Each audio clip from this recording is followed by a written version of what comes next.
Level 1, $0. The idea that won't leave.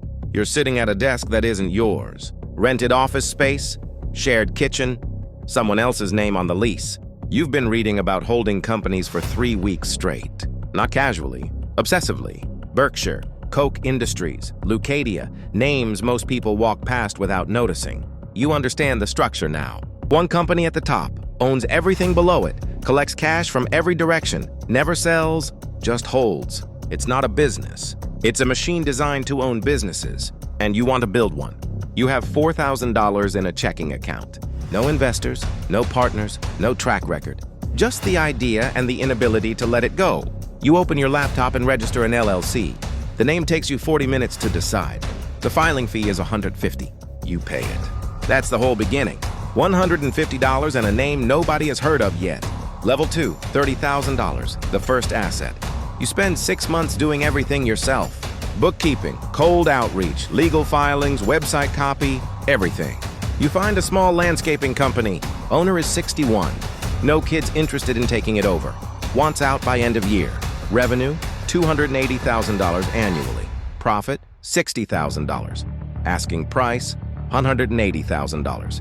You don't have $180,000, but you have $30,000 saved and a seller who is tired. You negotiate. You offer $30,000 down, seller financing for the rest, 5 years, fixed rate. He thinks about it for 2 weeks. He says yes. You sign the papers in a conference room at a title company. The coffee is bad. The chairs are uncomfortable.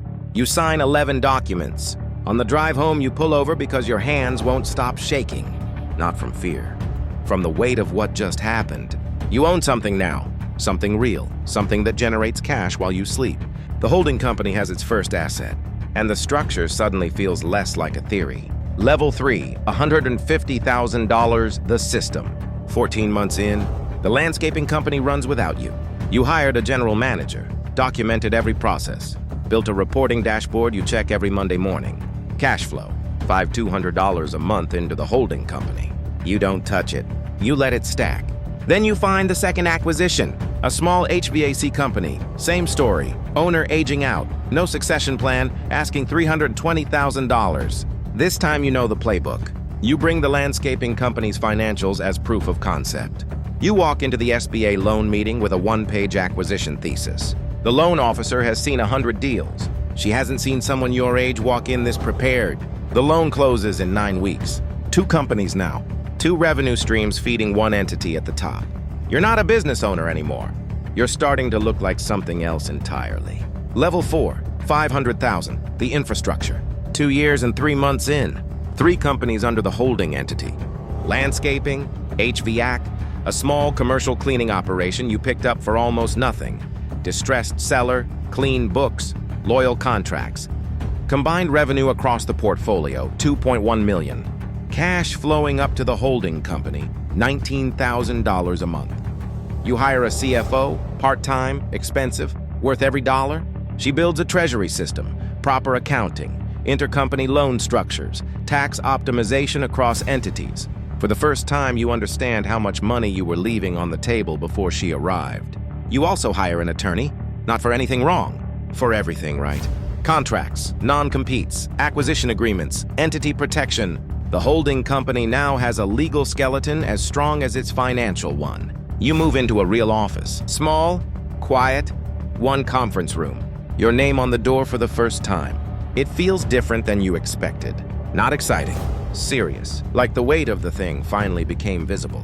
Level 5, $2 million, the reputation. 3 years in, you stop finding deals. Deals start finding you. A business broker calls on a Tuesday afternoon. He's heard your name from 2 different sellers you dealt with. Both said the same thing. You close fast. You don't renegotiate at the table, and you leave the owner's people in place.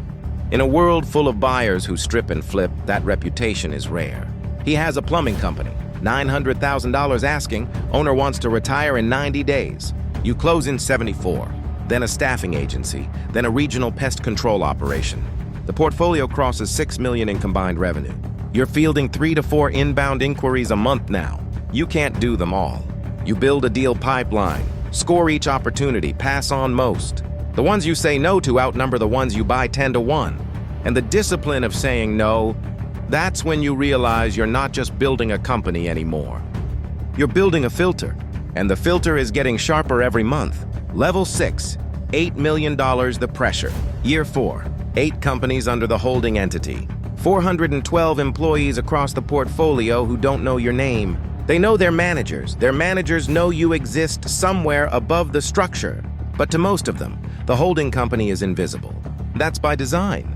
But invisibility has a cost. One of your GMs is skimming. Small amounts. Consistent pattern. 3 months before your CFO catches it. You handle it quietly.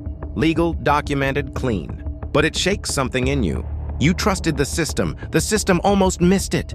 Then an acquisition you closed in Q2 starts bleeding. The books were cleaner than the reality.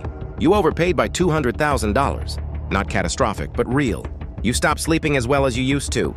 Not because the business is failing, because you understand now, at scale, the problems don't disappear. They just get more expensive. You hire a director of operations. You build an internal audit process. You become the kind of owner who trusts but verifies. Quietly, constantly. Level 7, $20 million the gravity. Year 5. The holding company has its own gravity now. People orbit it. Attorneys who want to be on retainer. Brokers who send exclusives before they hit the market. Bankers who take your calls on the first ring. None of them did this 3 years ago. You haven't changed. The number changed. And the number changes everything around it. You start getting acquisition targets you couldn't have touched before. A regional logistics company. $12 million in revenue. Real infrastructure. Real complexity. You spend 6 weeks on due diligence. It's the most expensive and thorough process you've ever run. You buy it anyway. The integration takes 8 months. There are moments when it almost breaks the portfolio. Operational overlap, culture clash, a key manager who quits 3 weeks in. You don't panic publicly.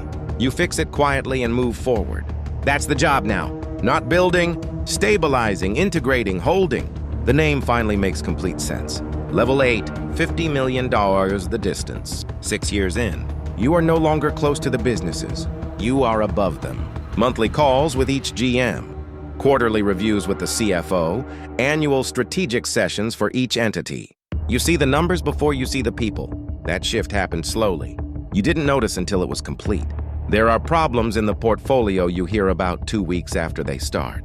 There are people working for you who have never been in the same room as you. The machine runs, but the machine is large now, and large machines have parts you can't see. A labor dispute in the logistics company. A regulatory issue in the pest control operation. A GM who isn't managing, he's just reporting. You fix each one, but for the first time you feel the thing you built pulling away from you. Like it has its own momentum now. Like it doesn't need you the way it used to. That should feel like success. Mostly it does. But there's something else underneath it.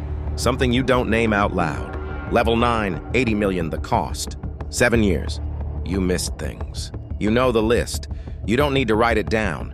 The relationships that thinned, the years that accelerated, the version of yourself you were building toward, quieter, slower, more present, still somewhere ahead on a road you keep not taking. The holding company is healthy. 12 operating companies, combined revenue north of $40 million cash flowing clean. You get an offer. Private equity firm, serious group, they want to acquire a majority stake. The number they put on the table is the kind that ends conversations. You sit with it for 3 weeks. You don't tell anyone except your attorney and your CFO. You think about what you'd do after. You think about who you'd be without the machine. You pass. Because you realize you don't know who you are outside of this. And that realization, quiet and arriving late, is the most expensive thing the holding company has ever cost you. Final level, $100 million. The structure remains. 8 years. The holding company is worth 9 figures on paper. You are sitting in the same kind of office you started in. Small, quiet, 1 conference room. The furniture is better. The view is different. Everything else is approximately the same. You are the only person who knows what this thing looked like at $150 in filing fees and a name you spent 40 minutes choosing. You think about the structure. 1 entity at the top. Everything else below it. Cash flowing up, control distributed carefully.